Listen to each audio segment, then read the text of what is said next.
Biblioteca de Bolso. Uma conversa informal a três sobre a relação que estabelecemos com os livros. Uma ideia original de Inês Bernardo e José Mário Silva. Olá, bem-vindos a mais um episódio da Biblioteca de Bolso, um podcast que tenta uma espécie de arqueologia íntima das experiências da leitura. A convidada desta semana é Cláudia Clemente. Nascida no Porto em 1970 e licenciada em arquitetura, tem-se destacado como escritora, realizadora de cinema, argumentista e fotógrafa. Estreou-se na literatura com o livro de contos O Caderno Negro, em 2003, a que se seguiram mais 4 incursões nas ficções breves. Um romance, uma peça de teatro e uma biografia, Tatuagens de Luz, para uma imagem de Leonor Almeida. Além de 6 curtas-metragens, 3 documentários e 2 telefilmes, realizou a longa 4 Mulheres à Beira da Água, em 2023. Foi argumentista em várias séries televisivas, como Snu, A Espia e A Marquesa de Alorna, que estreará na RTP no próximo ano.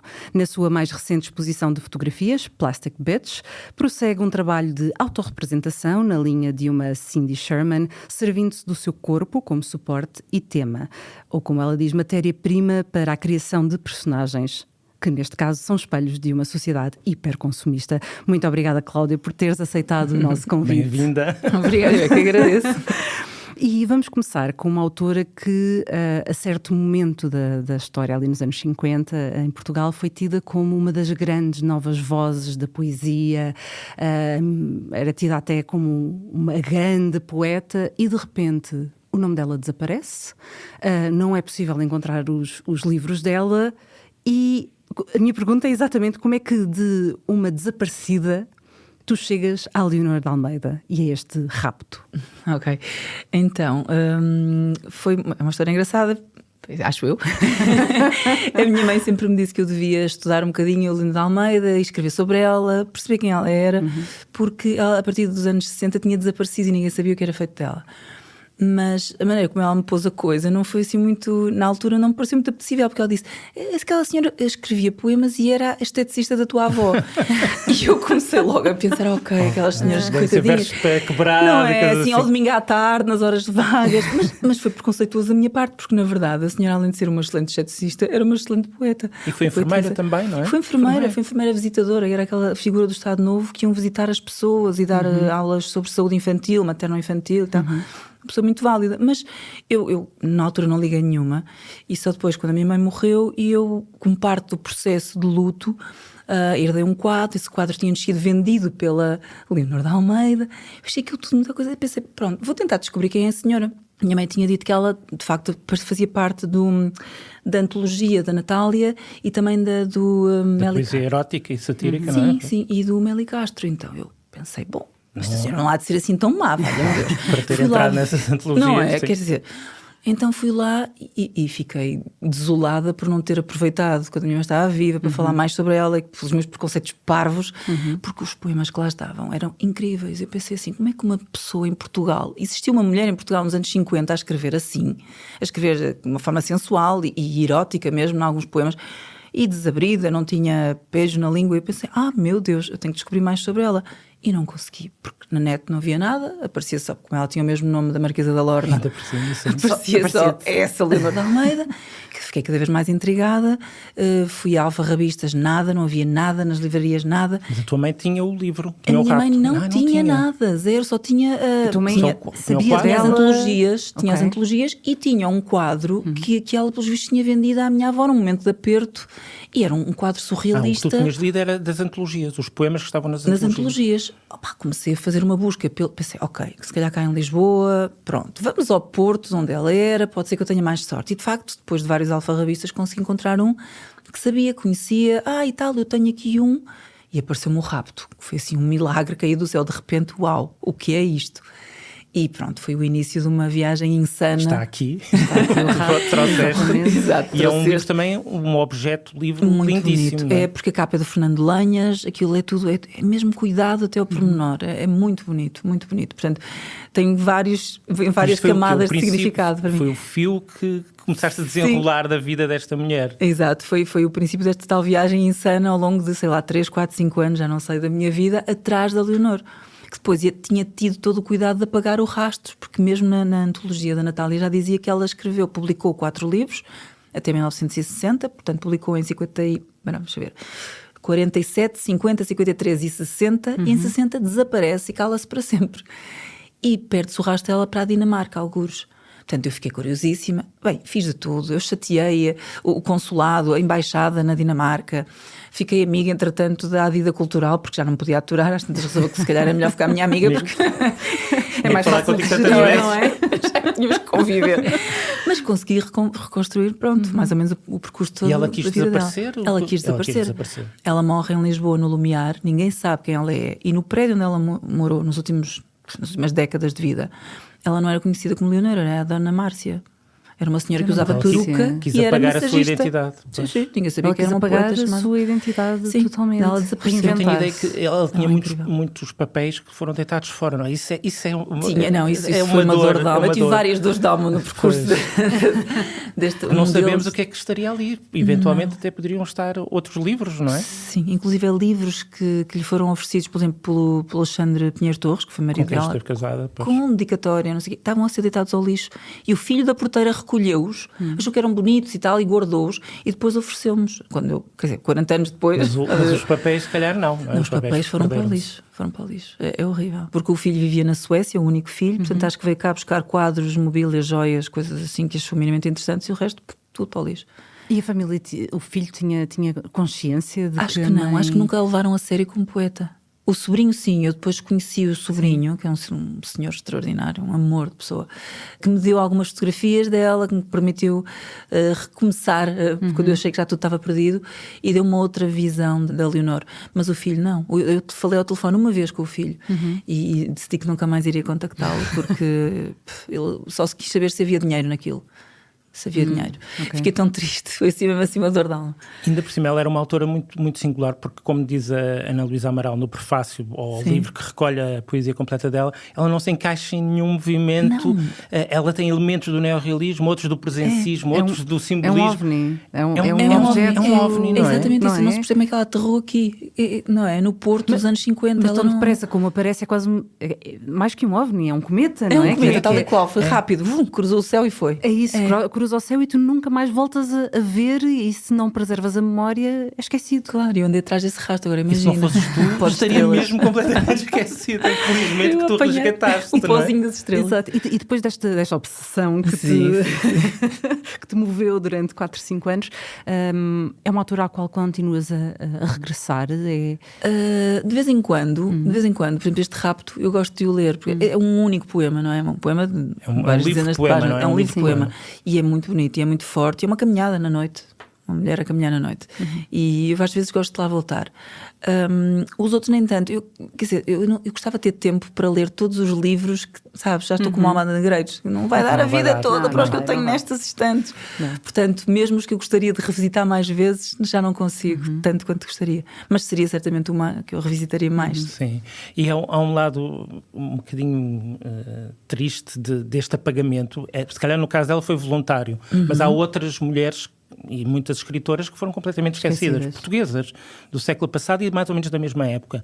E é assustador pensar que criadoras, e neste caso era uma mulher livre, uma mulher independente, na própria escrita, que são erradicadas da paisagem da literatura. Mas ela foi, Zé Mário, eu digo que foi voluntário posteriormente, ou seja, ela primeiro foi erradicada porque ela casou com o Pinheiro Torres e quando se divorciaram foi uma coisa muito complicada e viraram-lhe as costas. O meio literário virou-lhe completamente as costas. Porque tomou o partido. O outro partido, sim, quando foi ela no fundo que ajudou o Pinheiro Torres a ser quem era. Ele não era ninguém quando a conheceu, um jovenzinho de 20 e tal anos, nunca tinha publicado e ela já era uma autora consagrada, no sentido que era respeitada. Já era reconhecida pelo meio. Sim. E portanto ela ajudou e ele foi subindo e ela foi-se apagando e depois, pronto, quando se separaram, porque de repente ele saiu de casa, nunca mais voltou e tinha um filho a nascer de outra mulher. Portanto, a Leonor ficou, e ela fugiu para a Dinamarca e a partir de quando tentou voltar, nunca conseguiu ter as portas abertas que tinha antes e eu acho que ela se foi rendendo à evidência de que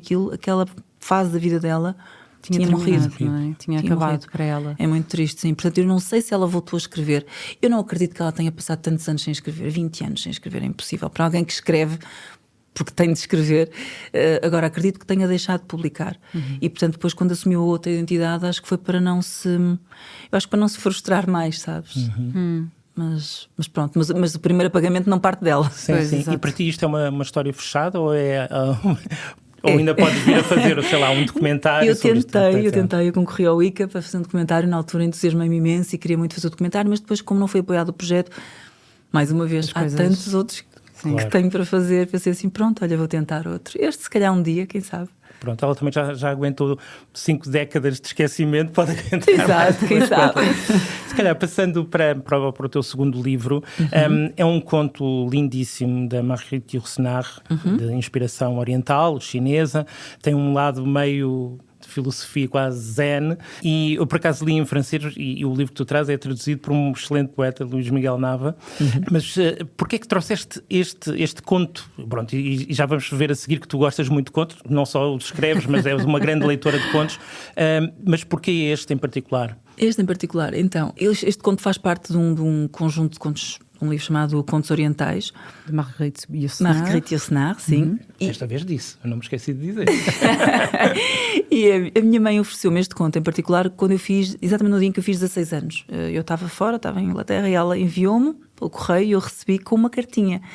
E ela dizia-me uma coisa muito bonita, que era há alturas em que nós nos encontramos completamente sós na vida e parece que não há quem nos acuda. E só temos uma solução, um escape, que está aqui o meu segredo, e eu ofereço-te, é a fuga do Wang Fu, como é que o Wang Fu se salvou, que é o título em francês, é como é que o Wang Fu se salvou. E é o sonho, a imaginação, a criatividade, a nossa capacidade de evasão a esse nível. E eu achei aquilo tão bonito, sabes? Nunca perdi a carta, nunca perdi o livro. Ela pedia-me, nunca percas este livro. De facto, já passaram 41 anos, eu nunca perdi o livro, e acompanha-me, como a minha mãe me acompanha, como é óbvio, apesar de já ter morrido há 10 anos.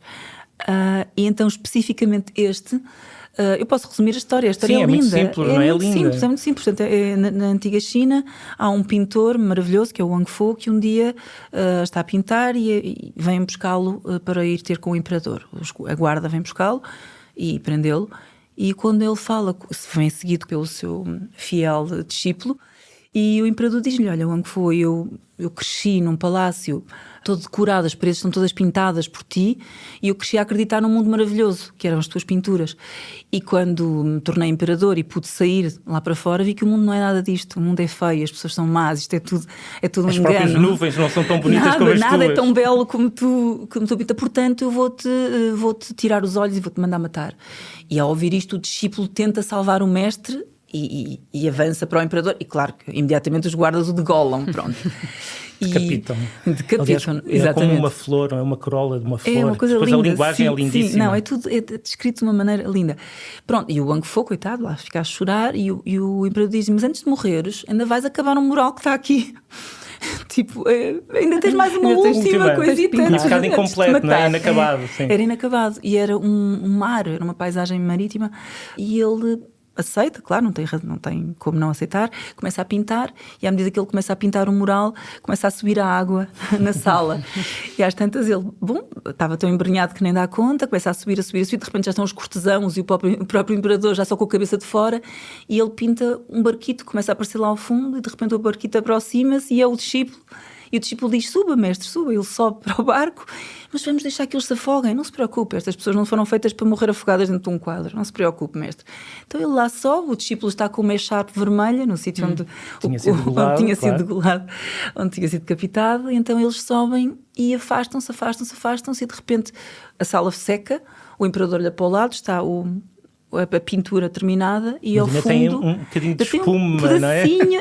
E ao fundo vemos o barco a afastar-se com o Wang Fu e o mestre e o discípulo, e fogem no mar que ele tinha acabado de pintar. De inventar, não é? Exatamente. É extraordinário. É linda. Portanto, além disso, também tem aquele lado de reflexão sobre o que é a realidade e a representação. Certo, não é? sim. E muitas vezes os escritores, tu própria, como criadora, debates-te com isso, não é? O que Tantas vezes. Não é? Quando tu crias uma ficção, uma coisa que parece estranhíssima e absurda, mas a partir do momento que a inventas, torna-se de certa forma real, não é? Sim, e muitas vezes o que é real para ti não é real para os outros, e é um bocadinho assim, esse embate de realidades muitas vezes é violentíssimo, e tu explicares que a tua realidade é outra, no meio desta realidade. É muito complicado. E o que é a realidade? O que é a realidade, exato. E por outro lado também se relaciona com esta ideia de que a ficção pode ser mais verdadeira do que a realidade, Sim, não é? sim, Quando a ficção ultrapassa a realidade, embora a realidade, como muitas vezes nos prova, ultrapassa a ficção, mas aqui ultrapassa completamente a realidade, agarra nela e faz dela outra coisa. Exato, é isso que me interessa. Mesmo enquanto criador, é isso que me interessa. É criar a minha realidade, e uma realidade que faça sentido de alguma maneira, porque muitas vezes a realidade não faz, portanto a ficção tem de fazer. Sim, tem há que esse tirar problema sentido. da ficção, não é? Tem de fazer sentido. Tem de fazer sentido. Mesmo quando a realidade não faz. Sim, tal e qual. E tu, quando no dia-a-dia há situações na tal realidade, na realidade real, que tu pensas, se calhar agora não tenho tempo porque estou a preparar-me este projeto e o outro, mas isto dava um conto ou isto dava uma ficção? Sim, eu andava sempre com papelinhos por todo lado, não é? Ultimamente tenho feito pouco isso, eu tenho escrito muito menos do que gostaria, meu Deus, o tempo parece que de repente está a fugir-me, sabes? Está a fugir-me entre as mãozinhas, não sei. Sim. Filhos e aulas e ateliês e não sei o que. A vida real. A vida, lá está o tal realidade. As contas que não param de chegar. Meu Deus, mas antes fazia muito isso. Eu ando sempre com um caderninho, mas antes apontava. Agora, caderninho negro. Um caderninho sim, por acaso, por ser negro. Por acaso ou não. Mas ultimamente tenho tido, infelizmente, uns desaires, porque confio na minha memória. Penso, não vou-me lembrar disto quando chegar a casa e vou escrever. E depois passou. Já foi, não agarraste ali, foi. Portanto, tens mesmo que escrever. E essas que fogem geralmente não voltam. Não e voltam. acontece com a meia da noite, por exemplo, não te acontece acordar com uma ideia genial, mas genial, e não apontaste, vou-me lembrar, claro que sim. Claro. E de manhã é tão boa que eu vou-me lembrar. Não logo é, de manhã. Esta não posso mesmo esquecer. Também podes correr o risco de acontecer o que a história que o Hitchcock costumava contar, que dizia que durante a noite teve uma ideia genial, acordou, não posso perder, e anotou, depois no outro dia de manhã acorda, olha e rapaz encontra rapariga. Boy meets girl. Genial. Nunca ninguém pensou. Exato. Nunca. E ele, isto é tão bom. De facto é. Já foi feito milhentas vezes. Mas olha que eu tive uma coisa com isto do acordar à meia da noite com uma ideia qualquer. Eu, durante uma noite inteira, sonhei com uma pessoa que vinha a correr para mim para me entregar um papel. E eu tinha que ver o que estava no papel. E eu acordava e ele não me tinha entregado o papel. Eu voltava a dormir, por favor, entrega-me o papel, por favor, entrega-me. E de repente, finalmente, consigo que ele me entregue o papel. Eu abro o papel e consigo ler o que lá dizia mesmo antes de acordar. Dizia impermanência. E eu escrevi na mesa de cabeceira, no papelito da mesa de cabeceira, impermanência. Voltei a dormir e já não me lembrava. No dia seguinte acordo, impermanência. E eu, uau! E foi, já não sei quando estava a escrever, não sei se a Leonor ou se outro dos livros, e depois deu pano para mangas nesse livro. Era aquilo que eu estava à procura. Estava naquela... O conceito que precisavas até para... Faltava para ali. Foi tão bom. Às vezes há isso deve ser uma satisfação enorme, não é? Magia. A tal realidade. De onde é que isso vem? Lá das profundezas, não é? Vinha alguém a correr com entregar um papelinho. Não é só impermanente, é a urgência também, não é? Era urgente entregar este conceito. Pronto, mas fechei o livro, está feito. Mas acontece-te quando estás obcecada com algum tema, isso passar para os sonhos, para as tuas inquietações? Sim, a magia de facto tem acontecido na minha vida. Aconteceram vários acasos extraordinários no livro, agora da Leonor, não é? Na tua investigação houve acasos que te permitiram continuar e seguir em frente. Sim, mas sabes uma coisa, Mário, foram acasos de tal ordem que se me tivessem contado eu não acreditava. Há coisas que eu... Aliás... Aquele da lista telefónica. O da lista telefónica para mim é o mais... E se eu não tivesse uma pessoa ao meu lado que viu isso, comprovou, eu podia achar que estava a enlouquecer. Mas para quem não sabe... Sim, vou explicar. Sim. Então, chegou uma altura em que eu só tinha um número de telefone para poder continuar, só tinha um número de telefone do Porto, de 1970 e não sei o quê, da Leonor de Almeida. E como é que com aquele telefone eu chegava a ela? Tive que ir ao Museu não sei se é Telecomunicações, já não me lembro o nome. E fui lá à livraria, à biblioteca, e pedi para ver as páginas brancas daquela altura. E eram milhares de números, eu não podia fazer aquela busca. Não. Ao fim de 2 dias, eu já tinha percebido, fui a primeira manhã, quase que desisti, só tinha avançado para aí 3 ou 4 páginas. No dia seguinte, expliquei ainda por cima às pessoas. Portanto, olhavam para mim como, olha, vem a maluquinha que vai passar aqui 3 anos da vida dela à procura. No palheiro, não é? E eu às tantas fechei a lista telefónica e disse assim, acabou, isto a bem não vai, tem que ser com magia, alguém que me ajude, por favor. E a pessoa que estava comigo, uma amiga minha, até se riu, assim, Cláudia, só tu. E eu concentrei-me, abri aquilo, pai, estava lá. E nem sequer estava em nome de Leonor de Almeida, estava em nome de outra pessoa qualquer, que por acaso era o cunhado dela, que eu não sabia como é que se chamava. Mas estava o número. E o número estava lá, naquela página. E eu fiquei assim a olhar, a Joana olha para mim, olha para ela, está aqui, é o nome de um homem, mas é o número de telefone. E conseguimos encontrar a morada e eu fui a essa morada do Porto e a partir daí continuei por mais um ano. Portanto, a magia acontece tal como esta não é fotografia. Alguém nos sonhos a trazer um papelinho a dizer impermanência, é uma lista telefónica. Ou É uma fotografia que me caiu atrás de uma moldura, uma fotografia minha de pequenita, que eu já não tinha para onde ir, mais uma vez, e de repente uma fotografia minha de 2 anos, eu vou pô-la direita na moldura e atrás tinha escrito pela mão da minha avó o meu nome, Cláudia, e depois dizia Leonor de Almeida e o número de telefone dela do Porto. Foi esse que eu fui depois buscar. Qual era? Quer dizer, e era quase um pronúncio, porque era Cláudia, que era a Cláudia que vai escrever mais tarde um livro sobre a Leonor de Almeida. Eu tinha um ano e tal naquela. Vai em busca um dela. ano e tal, quando ela escreveu aquilo. Portanto, na fotografia de um ano e tal, como é que ela sabia que eu, passados 50 anos, ia andar à procura daquela Na realidade, senhora? não precisavas de ser ficcionista, a tua vida já é. Era só ir transcrevendo os vários pensamentos, as várias coisas que se vão acontecendo. Mas de obsessão em obsessão, chegamos à tua última escolha, que é também uma história de obsessão, não é? Sim. Portanto, tu trazes os contos completos do Júlio Cortázar. E que obsessão é esta? Isto é a primeira e a maior e a mais duradoura das minhas obsessões. Provavelmente vai ser a tua vida toda. Eu tinha tentado não trazer o Cortázar, eu até disse, eu vou tentar não trazer, mas não dá. Era uma traição. Era uma traição. Então, o Cortázar, eu ia trazer o Borges, porque eu cheguei ao Cortázar pelo Borges, não é?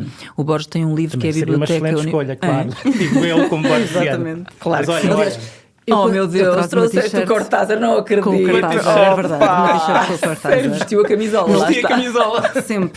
Sempre. Hoje sou time Cortázar. Mas geralmente o Zé Mário é time Borges, portanto, quando ele falou... Não, mas nesse caso eu acho que das os dois tuas podem escolhas, jogar juntos. E tu Podem disseste, ou é este, ou este. E eu disse, então vai ser o Borges, não é? E ele disse, não. Afinal, ela quer mesmo trazer o Cortázar, mas vai ser ótimo, porque ela tem ótimas histórias. E disse, bom, não me contes nada, eu quero ouvir tudo pela voz da Inês, sabes porquê que eu trouxe afinal o Cortázar? Porque eu achei que estava a fazer batota trazendo o Borges. Eu só trago o Borges para chegar ao Cortázar. Não vale. Mas sabes, curiosamente, o meu conto, se alguém me pedisse assim, o conto da tua vida, eu dizia as ruínas circulares que são do Borges. Sim. É estranhíssimo, cortazariana que sou, mas as ruínas circulares para mim, a cena do sonhado, eu acho que o Cortázar ser sonhado pelo que sonhaste, seres não o efeito. E quem estiver a ouvir compreende que seja um conto de que tu gostes depois da outra história do sonho. Mas pronto, tudo isto para dizer que eu cheguei ao Cortázar através do Borges, porque ele tem eu nunca sei se chama Biblioteca Universal, se chama Biblioteca Pessoal. Era uma encomenda, eu acho que é universal, não tenho certeza. Uma encomenda que lhe fizeram dos 100 melhores títulos de livros que ele tinha lido. E eu, que nunca tinha ouvido falar do Cortázar e que adorava o Borges e adoro, começo a ler e a primeira entrada que ele tinha nesse livro, portanto os 100 livros imperdíveis, que ele nunca chegou a terminar essa encomenda, era um Cortázar. E o Cortázar, quem é esta pessoa? Como é que eu não conheço e como é que é o primeiro que o Borges diz? Que ignorante que eu sou, blá blá blá. Comecei a ler a descrição e pensei assim, eu tenho que ler este tipo, isto deve ser interessante. E depois, passado, não sei, uma semana ou duas, estava eu num comboio a caminho de Roma, ou de Roma, não sei para onde, estava a caminho de Roma, exatamente, e à minha frente estava um jovem argentino a ler Cortázar. Pronto, a história da minha vida, não é? Coincidências, acasos. E eu pensei, isto é um sinal, eu tenho mesmo que tenho de ler. Pronto, e quando comecei a ler o Cortázar, aliás, ele emprestou-me o livro, tal foi a minha... Pronto, deixa-me ficar com o livro. A abordagem foi de tal forma. Não dava para não me dar aquele livro, ele tinha que ter qual era? em Portugal. Lembro-me, Modelo para Armar, 62 Modelo para Armar, sim. Que por acaso nem sequer é assim o livro. Mas ele disse-me, tens que ler as histórias de Cronópios e de Famas. Que eu, quando li, pensei, pronto, de facto, isto é o meu autor. E depois li estes contos completos, consegui em Barcelona comprar, porque em Portugal não havia, lá está, isto é preciso dizer-se, porque hoje em dia as pessoas, Cortázar e tal. Estamos a falar de 1998. Sim, ninguém falava de Cortázar, não estava traduzido. Portanto, eu, por sorte, vivia em Barcelona nessa altura e consegui comprar muita coisa. Pronto. E foi assim uma obsessão crescente. Quanto mais lia, e eu pensei, eu já não vou conhecer este senhor porque ele morreu em 84, mas eu tenho que descobrir, tenho que fazer um filme sobre este tipo, tenho que dar ao mundo esta pessoa, tenho que mostrar. Achava eu, coitadinha, muito modestinha que era, né? Rapariga modesta. Começaste a recolher elementos, a fazer entrevistas. Eu estive para aí 1 ano a fazer um dossiê e o meu namorado à altura, que foi depois o meu primeiro marido, disse-me, ok, já não te consigo aturar com isto do Cortázar, vamos lá filmar isto. Então pegou em mim, enfiou-me no carro e levou-me ao sul de França em busca da viúva dele, do Hugues Carvelis. Fomos ao sul de França, a Saignon, fomos tocar à porta, nos a perguntar, Saignon até era pequenino, sabem onde é que é a casa da viúva de Cortázar e tal?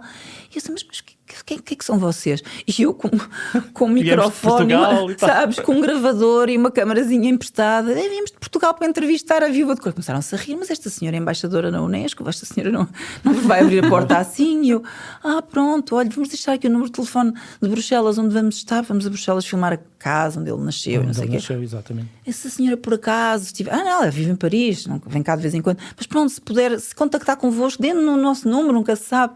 Estou eu em Bruxelas passado um dia ou 2, que de repente seguimos viagem, não é? Mais um número de telefone, não é? Mais um número de telefone. telefone. Assim umas coisas. O vai telefona-me assim uma voz grossa, estou, Cláudia, e eu, sim, quem fala? Aqui é o Hugues Carvelis, aquela voz rouca dela. Queres vir cá almoçar a casa a Saignon amanhã? Eu, lá vamos nós. Sim, claro. Olha, fiquei a dormir lá 3 noites na casa do Cortázar, no sofá do Cortázar. Fiquei mesmo amiga da Hugues. Mulher inacreditável. Falava correntemente 10 línguas. Era uma mulher brutal. E pronto, ficamos amigos. Ela apresentou-nos todos os amigos, que era uma comunidade de artistas que vivia no sul de França. E abriu-nos as portas de todas. Havia umas com quem ela não falava já, mas mandou-nos lá na mesma e nós fomos, não dizendo que vínhamos da parte dela, dizemos que vínhamos pelo Cortázar.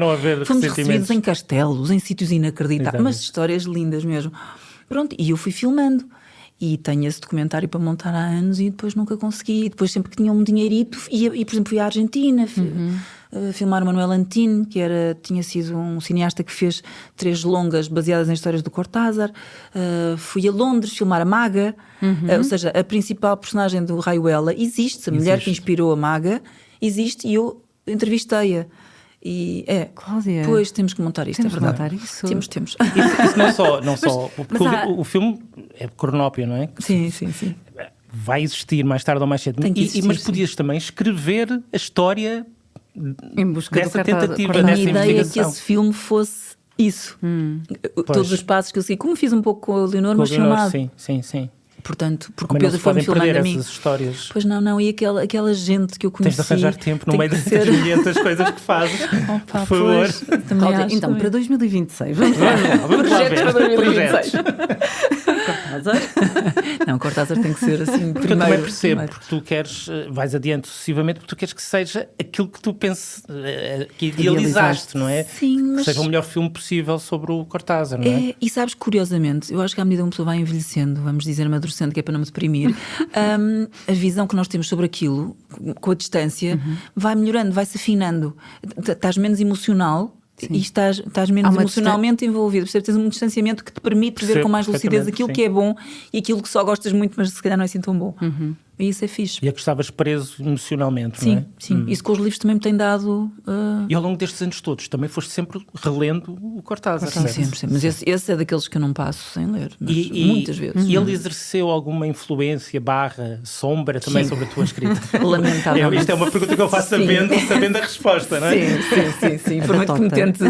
Não, eu às vezes mas tento... quase inevitável, não é? Eu às vezes tento libertar-me um bocadinho da influência e pensar, não há magia nenhuma, na realidade é a realidade. É assim, não há sempre uma coisa qualquer de magia. A realidade desmente-te, porque depois mostra que há mostra que há, portanto volto lá e eu volto a bater outra vez no Cortázar, não há nada a fazer. Mas é inevitável, não é?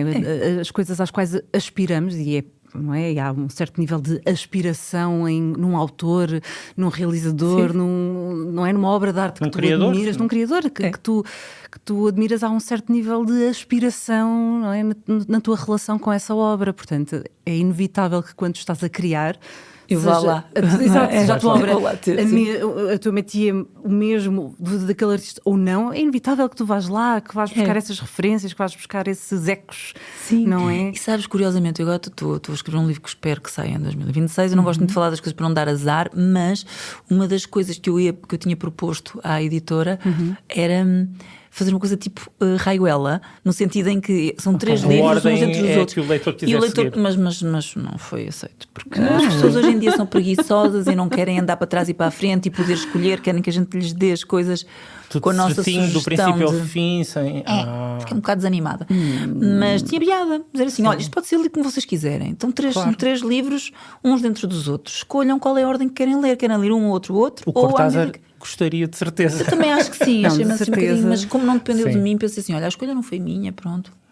Mas olha, acho que podemos fazer aí uma lista para a editora, ver que há muitos livros que estão a arriscar nesse aspecto e pronto, e apoiar-te. Espero que ela não ouça isto. Mas vai receber um e-mail, não estou a brincar. Não, eu espero que ela ouça isto. Eu também espero, apoio esta ideia, já Nós por mim, já apoiamos comprei, aqui. já comprei. Estamos do teu Está lado. comprado. Estamos do teu lado. Conceito, completamente. Para quem nos ouviu e acompanhou este episódio e tem curiosidade em relação a estes livros, vamos só recapitular. Falámos sobre Rapto, de Leonor de Almeida. É um dos seus 4 livros, publicado em 1953. Está muito fora de circulação, mas podem encontrar no volume da sua poesia completa, Na Curva Escura dos Cardos do Tempo, editado pela Ponte de Fuga. A Fuga de Fuga em Fuga, A Fuga de Wang Fo, de Marguerite Yourcenar, da Contexto, com tradução de Luís Miguel Nava, e Contos Completos, de Júlio Cortázar, em 2 volumes, na Cavalo de Ferro, com tradução de Miguel Filipe Mochila, Isabel Petermann e Rita Granha. E a edição deste episódio foi do Tiago Orato. A música do nosso genérico é da responsabilidade de Daniel Leitão, com base na música dos Borough Crew Free. A coordenação de podcasts do público é do Amilcar Correia. Cláudia, muito obrigada por teres vindo. Muito obrigado. Foi Agradeço, ótimo. Acho que podemos continuar aqui num plano de trabalho para 2026. Bem, eu. Zé Mário, quanto a nós, até para a semana. Até para a semana, Inês. Para não perder os novos episódios, subscreva este podcast do Público na sua aplicação preferida. Para além deste programa, há mais para descobrir em público.pt/podcasts. O Público fica no ouvido.